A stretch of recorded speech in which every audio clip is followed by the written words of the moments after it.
ዓለማችንና ሁለንታ ዩኒቨርስ እስካሁን በሰው ልጆች ሊመለሱ ያልቻሉ እጅግ ብዙ የሆኑ ሚስጥራትን ይዘዋል። የምንኖርበትን ምድር እንኳን ብናይ የጦር መርከቦች፣ አውሮፕላኖችና እንዲሁም ሰዎች ምንም አሻራ ሳይጥሉ ሚስጥራዊ በሆነ ሁኔታ በሰሜን አትላንቲክ ውቅያኖስ በሚገኘውና ቤርሙዳ በሚባለው ቦታ ላይ መሰወር እስካሁን መላ ያልተገኘለት ክስተት ነው። እንደ ጎልያድ እጅግ ግዙፍና ርዙማን የነበሩ ኔፊሊም የሚባሉ ዝርያዎች የእነዚህ ሁኔታም የብዙዎችን አእምሮ እንደያዘ እስካሁን አለ። በዛሬው ዝግጅታችንም ዓለማችን ያልፈታቻቸውን ታላላቅ ክስተቶችና ሚስጥራት መካከል አንዱን በዛሬው ዝግጅታችን ወደ እናንተ የምናደርስ ሲሆን በቅድሚያ ግን ሁላችሁም ቻናላችንን ሰብስክራይብ በማድረግ አሁኑን ይቀላቀሉ። መልካም ቆይታ።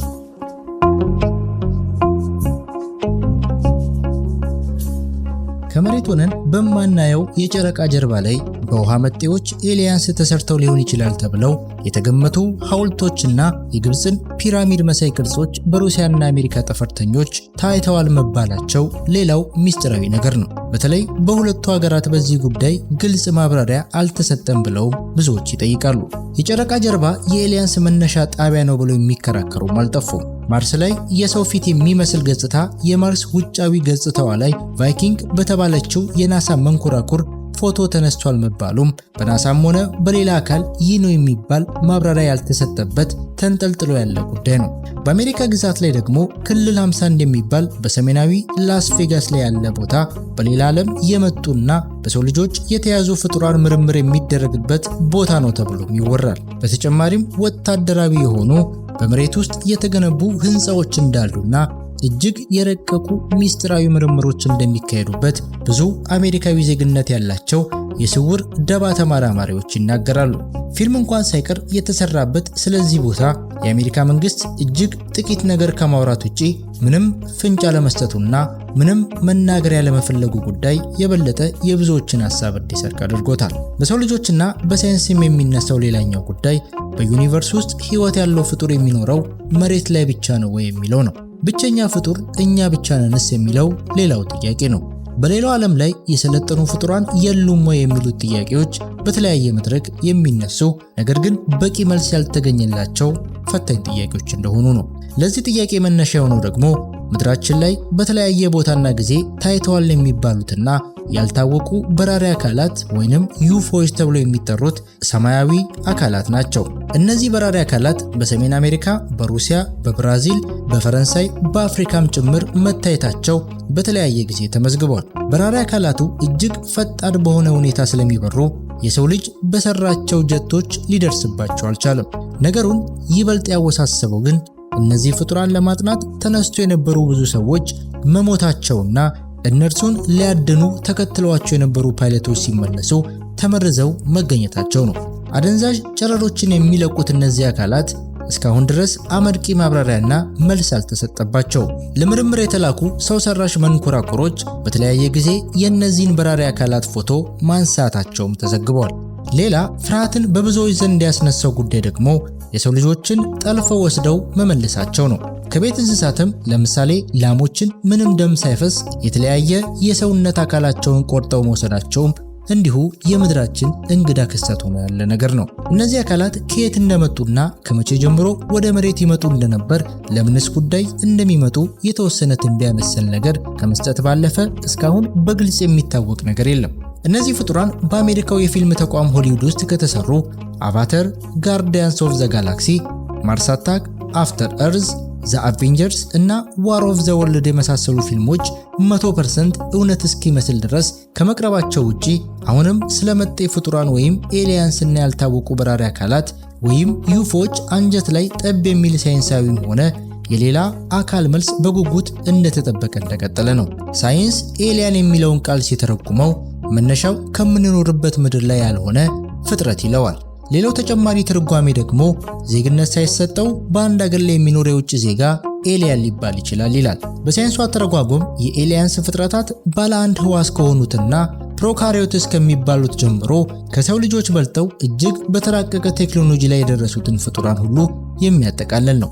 ያልታወቁ በራሪ አካላት ወይም ዩፎ የሚባሉት ደግሞ በሰማይ ላይ የሚበር ነገር ግን በተለምዶ ከሚታወቀው ውጪና እንግዳ የሆነ ነገር ይለዋል።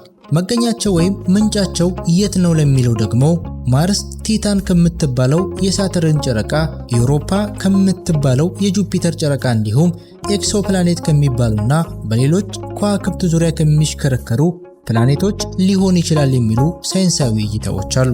ቅርጽና መጠናቸውን በሚመለከት ደግሞ የአብዛኞቹ በራሪ አካላት መጠን ከ30 ጫማ ጀምሮ በጣም ትልቅ እስኪባል ድረስ ይለያያል። የሚበሩበት መንኮራኩር ቅርጽ ደግሞ የዲስክ ቅርጽ፣ የሲጋራ ቅርጽና ሲሊንደር ቅርጽ፣ የትሪያንግል ቅርጽ እንዲሁም በጣም ትልቅ የሆነ እንግዳ ነገርና ተለዋዋጭ ቅርጽ እንዳለው የተደረጉ ጥናቶቹን ተመርኩዘው የሚሰሩ ፊልሞች ያሳያሉ። በተደረጉት ጥናቶችና ፍጥረታቱን አይተናል ካሉ ሰዎች በተሰበሰበው መረጃ መሰረት ኤሊያንስ የተለያየ መልክና ቁመት እንዳላቸው ተዘግቧል። ብዙ ሰዎች በተለምዶ ኤሊያንስ የሚባለው ፍጥረታት በአእምሯቸው ስለው የያዙት አጭር ሆነው ግራጫ መልክ የተላበሱ ትላልቅ አይኖች ያሏቸው የወንድ አይነት ባህሪ የሚታይባቸው እንደሆኑ ነው። ጥናቶች የሚያሳዩት ግን የሰው ልጆች የደረሱበት ሳይንስ እነዚህን ፍጡራን ለመግለጽ በቂ እንዳልሆነ ነው። በአንድ መልኩ እነዚህ ፍጡራን አንድሮጂኖስ የሚባለውና ከፊል ወንድና ከፊል የሴትነት ተፈጥሮ ያላቸው መሆኑን የሚያትት ሲሆን አስፈላጊ በሆነበት ጊዜና ቦታ ደግሞ የጾታቸውን አይነት ራሳቸው ይመርጣሉ ወይም ይወስናሉ ይላል።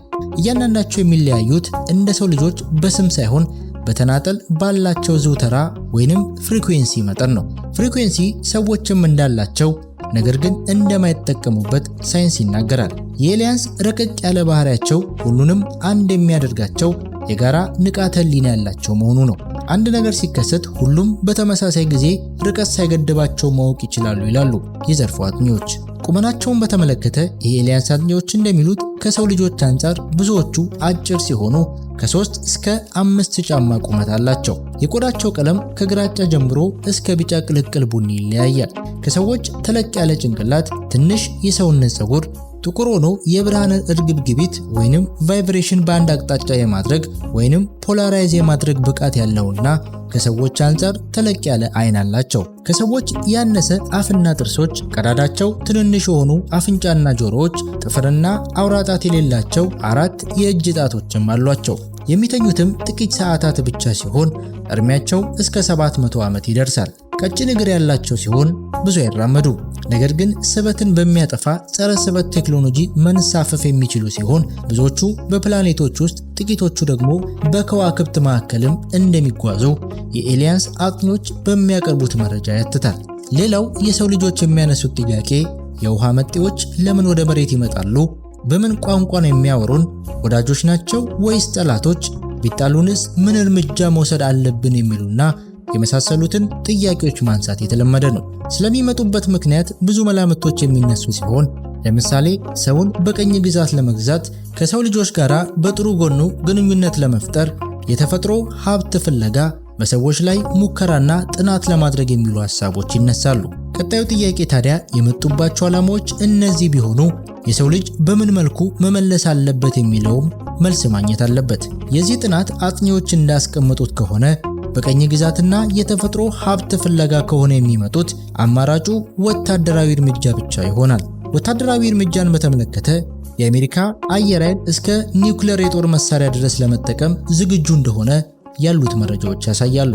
ሌላው ከዚሁ ጋር የሚነሳው የወታደራዊ እርምጃዎች ሲታሰቡ ጦርነቶች መሬት ላይ ሲካሄዱ እንዳለው አይነት ወታደራዊ ጀነራሎች ወይም መኮንኖች ብቻ የሚወስኑት አይደለም። ከጦር መሪዎች በተጨማሪ ባዮሎጂስቶች፣ ሳይኮሎጂስቶችና አስትሮፊዚስቶች በውሳኔና ማማከሩ ላይ መሳተፍ እንደሚገባቸው ሁኔታው ያስገድዳል ብለው ያነሳሉ። ከሰው ልጆች ጋር የማይገጥም ፍጹም አውሬነትና እንስሳዊ ባህሪ ሊኖራቸው ይችላል የሚል ሐሳብም በአንዳንዶች ይነሳል።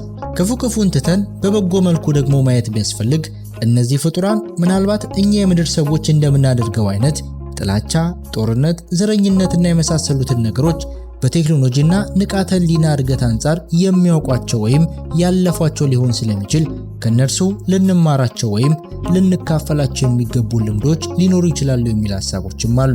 ለምሳሌ የሰው ልጆችን ችግር ሊፈቱ የሚችሉ ቴክኖሎጂዎች ሊኖራቸው ይችላል። የሚመጡት መሬት ያለው ህይወት ሳይበላሽ ተጠብቆ እንዲቀጥል ለመርዳት ነው የሚሉም አሉ።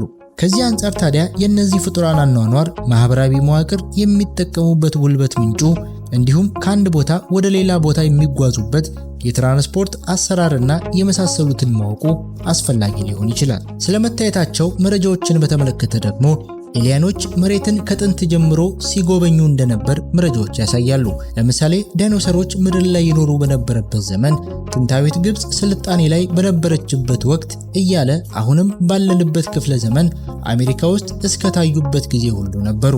ጥንታዊ መዛግብትም ይህንኑ ያረጋግጣሉ።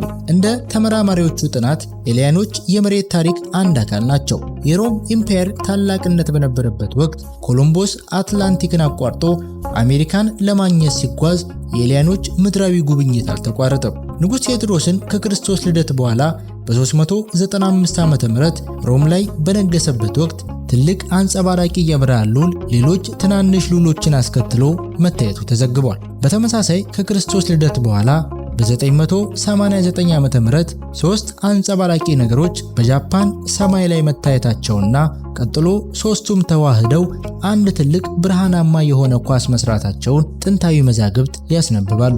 ከቅርብ ጊዜያት ወዲህ ደግሞ በ20ኛውና በ21ኛው ክፍለ ዘመን የዩፎችና ኤሊያኖች መታየት በሰፊው የተዘገበ ሲሆን የማያቋርጡ ጥናቶችንና ዘገባዎችንም እየተደረጉ ይገኛሉ። ሀገራትም የህዝብንም ስሜት ለማወቅ ብዙ ጥናቶች ያደርጋሉ። ለምሳሌ በአንድ ወቅት ህዝቡ ኤሊያንስ አሉ ወይስ የሉም በሚል ጥያቄ መሰረት በተሰበሰበው መረጃ 54% አሜሪካውያን፣ 52% እንግሊዛውያን፣ 56% ጀርመናውያን መኖራቸውን ያምናሉ። ሌላው ከመታየትና አለመታየታቸው እንዲሁም ከመኖርና አለመኖራቸው ጋር ተያይዞ የሚነሳው የአመክንዮ አመለካከቶች አሉ። ለምሳሌ አንደኛው አተያይ ኤሊያኖችን አይተናቸው አናውቅም ማለት የሉም ማለት አይደለም ይላል። በቂ መረጃ የለንም ማለትም አለመኖራቸውን ሊነግረን አይችልም። አየን የሚሉትም ደግሞ ያዩት ነገር የግድ ኤሊያን ላይሆን ይችላል። ለምሳሌ አንዳንድ ሰዎች አትኩሮት ለማግኘት በውሸት አየን ብሎ የሚናገሩ ሲሆን፣ ሌሎች ደግሞ ለምርምር ወደ ሰማይ የሚሄዱ ባሉኖችን፣ የዓለም አቀፍ የውሃ ጣቢያን አውሮፕላኖችን የመሳሰሉትን እንደ ኤሊያን ቆጥረው ሊናገሩ ይችላሉ። ፍጹም የማያውቁትንም ነገር ሰማይ ላይ ሲያዩ አንዳንድ ሰዎች ከኤሊያን ጋር ካያያዙት ይህም ሌላ ተቀባይነትን የሚያሳጣ ነገር ይሆናል። በ20ኛው ክፍለ ዘመን በአሜሪካን ታሪክ ስለ ዩፎዎች ብዙ የተወራበት ክስተት ሐምሌ 1947 ዓ.ም ሮስዌል ከተማ አቅራቢያ ላይ በረሃ ውስጥ ዩፎ ተከስክሶ የሚበርበት ዲስክ በአካባቢው ተገኘ የሚለው ዜና ነበር። ይህ ዓመትም የቅርብ ዘመን የመጀመሪያው የዩፎ ምልከታ ዓመት ተብሎ ብዙ ተወራለት። ከዚሁ ጋር ሌላው እስከዛሬ ድረስ በሚስጥር የተያዘው ነገር በሰው ልጅ ታሪክ ለመጀመሪያ ጊዜ ከተሰባበረው ዲስክ ውስጥ የኤሊያን ፍጡር በአሜሪካ አየር ኃይሎች ተይዟል መባሉ ነው። ይህንን ሚስጥር በወቅቱ በከፍተኛ ማዕረግ ላይ ካሉ ወታደራዊ መሪዎችና ከፕሬዝዳንቱ ውጪ የሚያውቅ እንደሌለ ተነግሯል።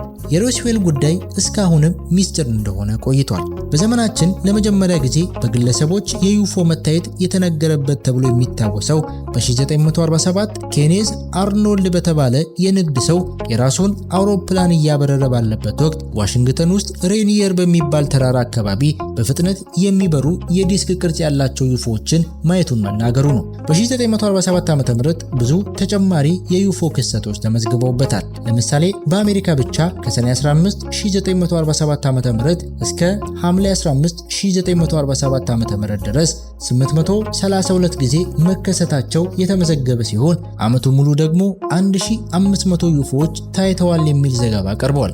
በሐምሌ 19 እና 20 1952 ዓ.ም ደግሞ 8 የሚደርሱ በራሪ አካላት በዋይት ሃውስ ቤተ መንግስት ላይ መብረራቸው ተዘግቧል። ሌላው ደግሞ አሜሪካን ሲመሩ የነበሩ የተለያዩ ፕሬዝዳንቶች ስለ ኤሊያንስ ወይም በራሪ አካላት ግልጽ ያልሆነና አንዳንዴ ደግሞ የሚቃረን መረጃዎችን ሰጥተዋል። ህዝቡም መደበቅ የሚፈልጉት ነገር ስላለ ነው ብለው ሐሳባቸውን ያነሳሉ።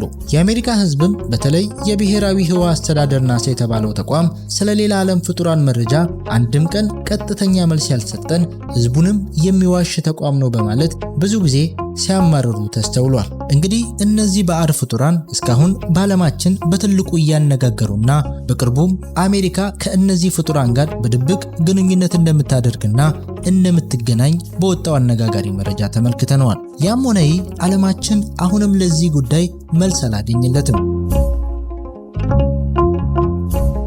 እኛም ዓለማችን ላይ ካሉ መልስ ካልተገኘላቸው ክስተቶች መካከል አንዱን ወደ እናንተ አደረስን። በቀጣይ ይህን መሰል በሆኑ በሌሎች ዝግጅቶች እንመለሳለን። ለቻናላችን አዲስ የሆናችሁ ሰብስክራይብ በማድረግ ይቀላቀሉን።